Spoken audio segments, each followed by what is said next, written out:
One of our favorite mottos over the years of Taste Utah, dining is the destination. We have a love of food and we will travel. Some of our favorite restaurant stories are the ones off the Eaton Path. That's right, the Eaton Path, on our way to some of Utah's favorite playgrounds. Passion and persistence are a few of the key ingredients to offering home-cooked hospitality and food that comforts the soul while fueling our bodies.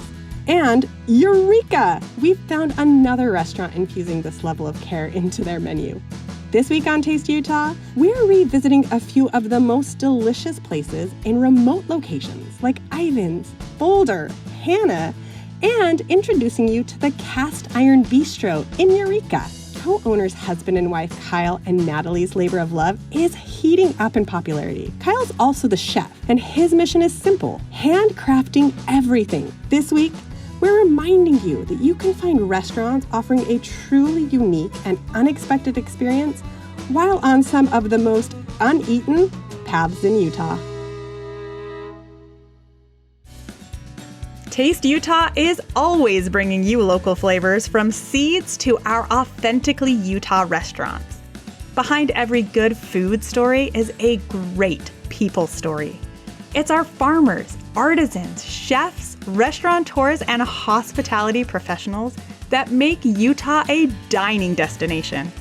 Food is a necessity, and it's how we cultivate it, share it, and experience it together that truly creates our unique community. You always have a seat at this table. Are you ready to taste Utah? We're excited to take you off the Eaton Path, reminding you when you make dining the destination, you discover restaurants offering a truly unique and unexpected dining experience, all while traveling down some of Utah's most epic unbeaten byways. First up, we revisit Jeff at Xeteva's in Ivins, right outside of St. George, where he began his foray as restaurateur by cooking out of 2 toaster ovens. Their menu has definitely transformed since then, but the demand has completely remained the same. Then, we're in Boulder at Sweetwater Kitchen in the Boulder Mountain Guest Ranch, where Chef Eric and his wife Eva are offering a weary traveler a menu supported by their own farm fresh produce, relationships with local ranchers and purveyors, and a desire to show people love by feeding them good food. Finally, we remind you about a little town called Hannah, Utah, on the east side of the Uintas, with Tony, who left her job as a caterer because she wanted to create a restaurant where she could prepare warm, comforting sustenance for anyone passing through, along with her own community. Homegrown hospitality worth every mile it takes to get there.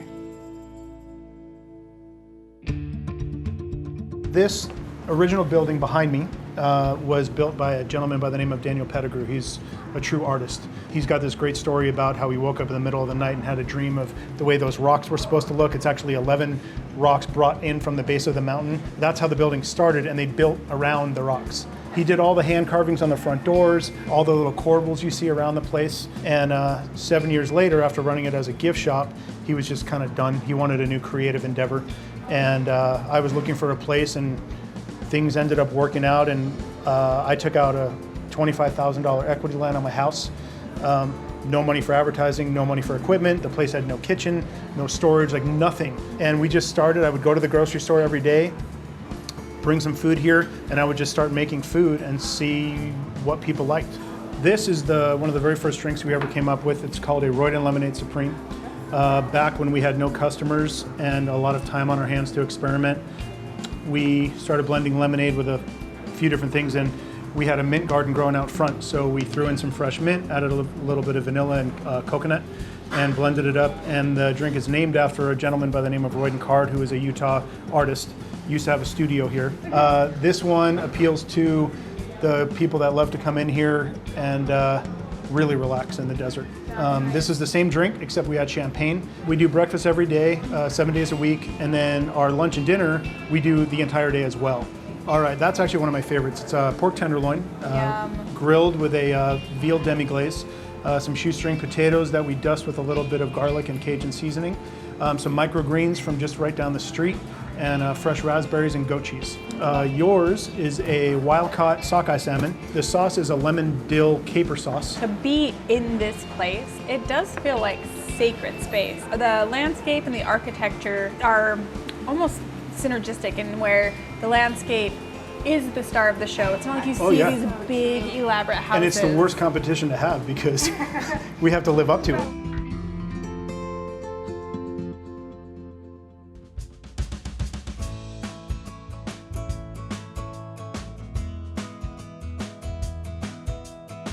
So this is our T-bone steak. We get this locally in the state of Utah. It's grass-fed, organic.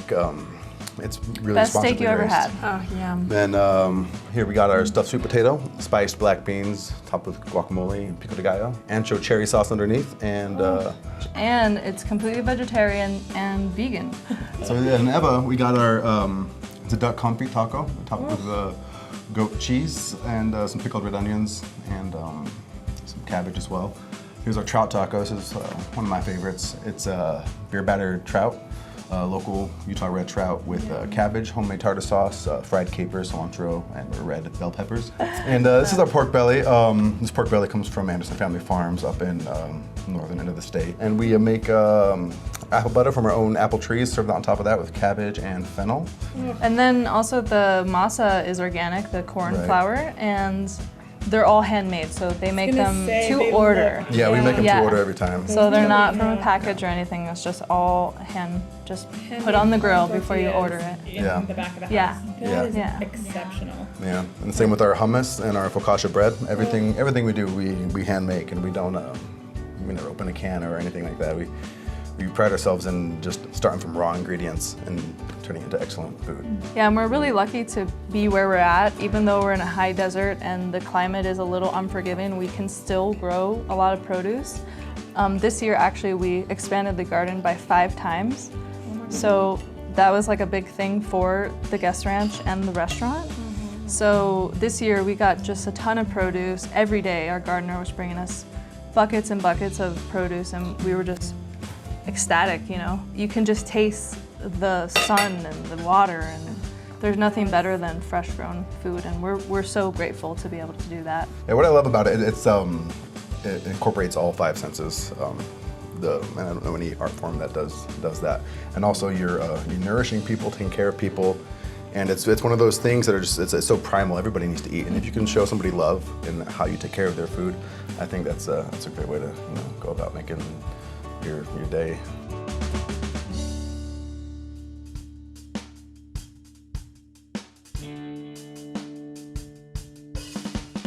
Talk to us a little bit about Sandstone. How long have you been operating up here? We've been here for almost 11 years. We opened up September of 2010. If you're driving to Duchesne or you're enjoying the Uintas, this side of the Uintas, you don't get cell phone service. There aren't really any cities. There's a lot of campsites. And so to have something of this caliber and quality with so much love and care and intention, not just in the food, but in the entire restaurant, like the building is really, really special because this is a custom building. Tell us a little about that. It is. My poor husband. He's the one that built all this for me. Anything that I want, I can come home and give him, pictures of it or whatever, and he can build it. I came home and told him, I think I want to build a catering kitchen. Tony, this looks ridiculously delicious. Will you tell us what we have in front of us? What we have is a pepperoni and ham and mushroom and bell pepper pizza. And then over here we have the cowboy burger with a salad with the ranch. I mean, it smells so good. And so the cowboy burger, it looks like it's got bacon. It's got bacon and grilled onions and Swiss cheese. Okay. And then it's a garlic burger. It's a garlic burger. So what makes it garlic?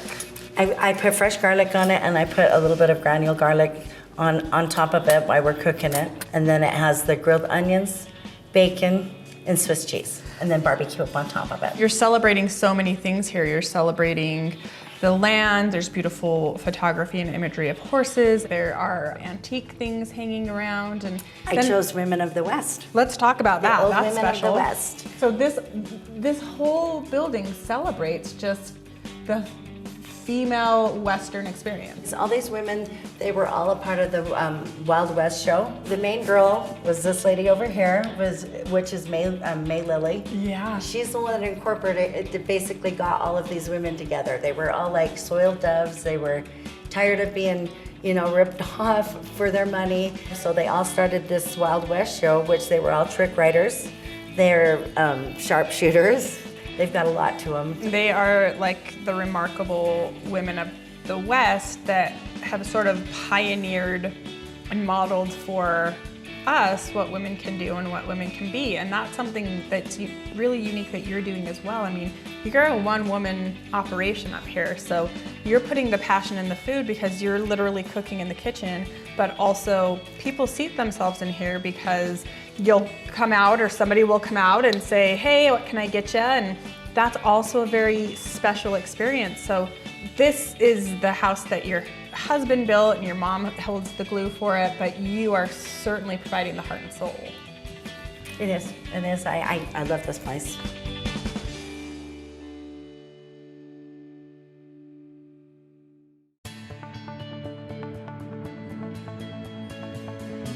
We're in Eureka, right on Highway 6, on our way to Delta. I'm taking you to Cast Iron Bistro.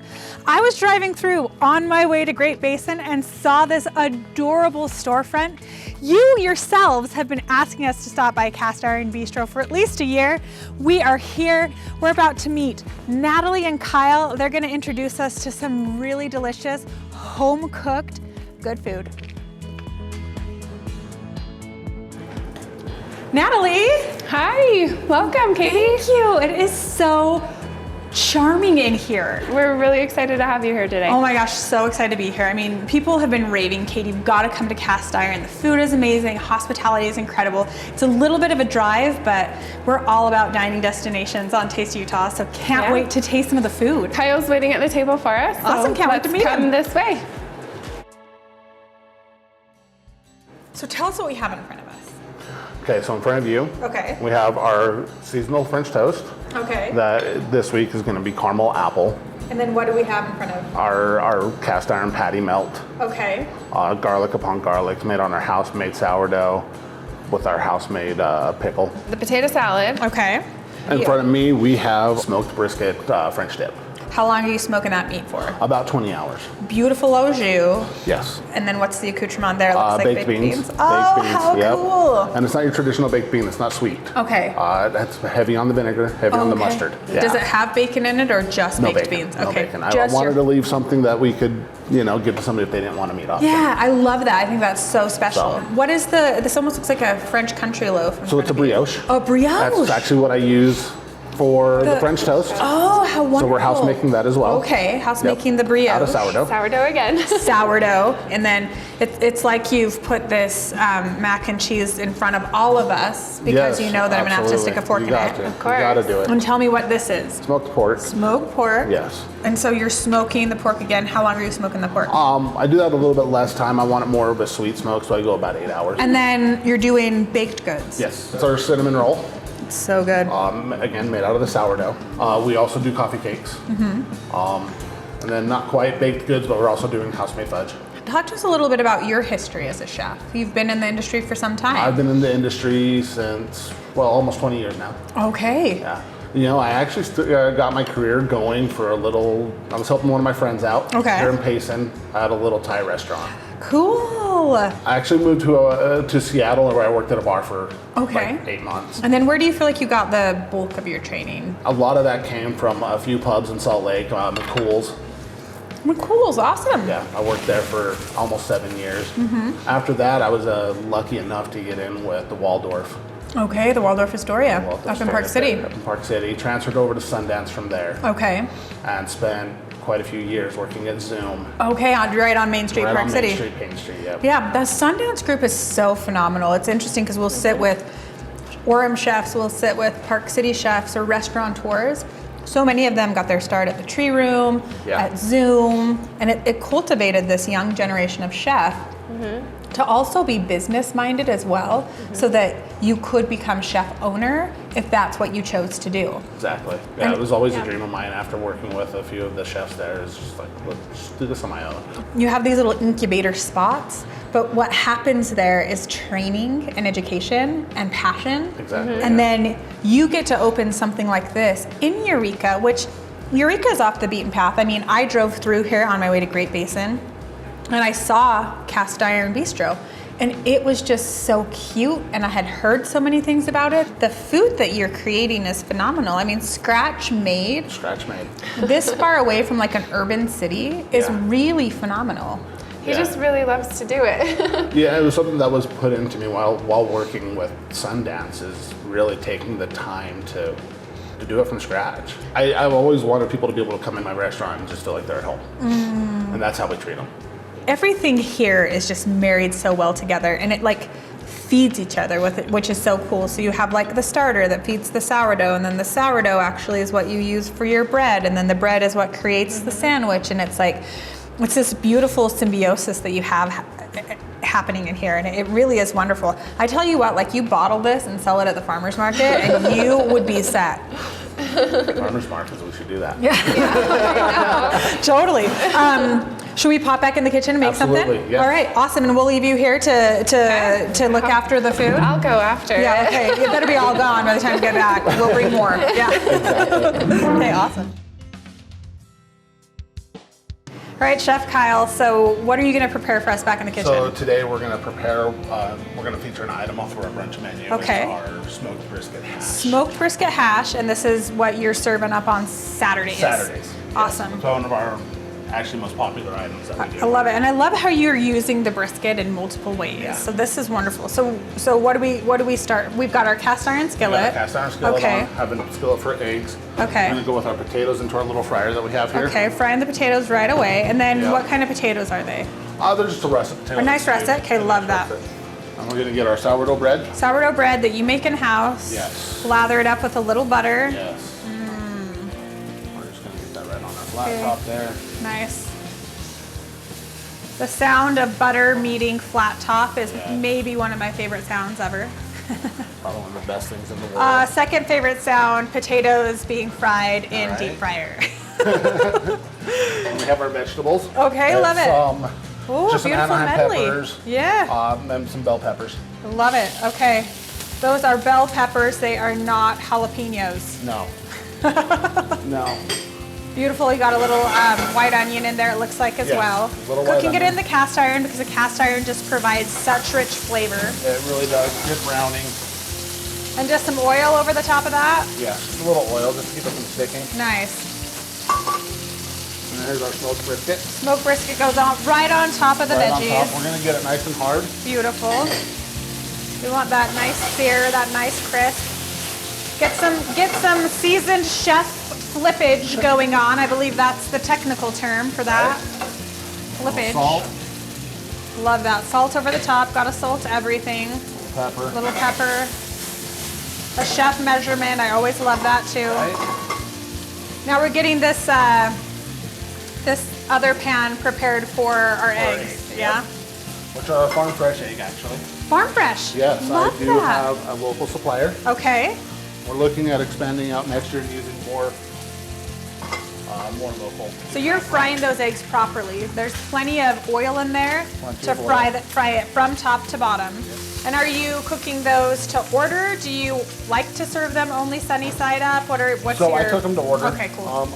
If they don't tell me, I just do medium. Okay, just a medium. Nice. Oh, beautiful. And you're back here by yourself most days? Yes. You're head chef, executive chef, owner, operator, co-owner with Natalie. Co-owner, And then occasionally you have some help from a From a niece of mine. yours. Yep. Very cool. We're just going to go in here with potatoes, Potatoes, throw in a little a salt. little salt. Got to Shake them season up. everything. Yeah, love it. I love it. I mean, one of the things I noticed right away were your tasting spoons, which that's gotta have also one. the hallmark of a great chef and a proper ingredient-driven kitchen. Oh, I love you throw the potatoes right in there, so Right it's almost in like there. they You get gotta get a little more another, of that- yeah, exactly. little juice on it, Exactly. another layer of Do you flavor. mind handing me a plate? I We'll get this love plated up. that. Here you go. Oh, thank you. Put me to work. I'm just gonna snap back here and Everyone's we're favorite sous chef. I like to think that anyway. House making the bread in house, Yep. cutting all of your veggies, sauteing them up. Exactly. Oh, cooking over an open flame on cast iron just imparts a whole other level of not only flavor but texture. It really does. I like to say it gives a little smoky flavor to it, Yeah, actually. absolutely. And it's seasoned, like a cast iron skillet is seasoned by all of the things that have been cooked in it over the years. You don't clean a cast iron skillet. No. I mean, you wipe it out. You wipe it out. That's about it. It's a legacy. It's like a legacy kitchen item. Top Oh, of that with the egg. beautiful. So there we have it. This is our smoked brisket hash. You get it for brunch. Yes. I'm like, where's a fork? I want to stick Ooh, one in there forks. right now. You know what? My partner will go grab Partner in one. crime, Natalie's rushing to grab us a fork. Yay. Natalie to the rescue. Okay, now I have my fork. I'm just gonna put a fork in it. Just get like that. Oh, look at that. Looks so good. You want a little of that. Take a little of this. I feel like you should have a fork too. I'm sorry that you don't. Oh, I'm good. Yeah. I'm good. I eat this all the time. Such a beautiful, hearty dish. It's like everything that you're doing here. I mean, Kyle, you and Natalie have created this sanctuary in Eureka. We feel lucky that we have stumbled upon it, and people have to come out here and try this. It's a little piece of heaven.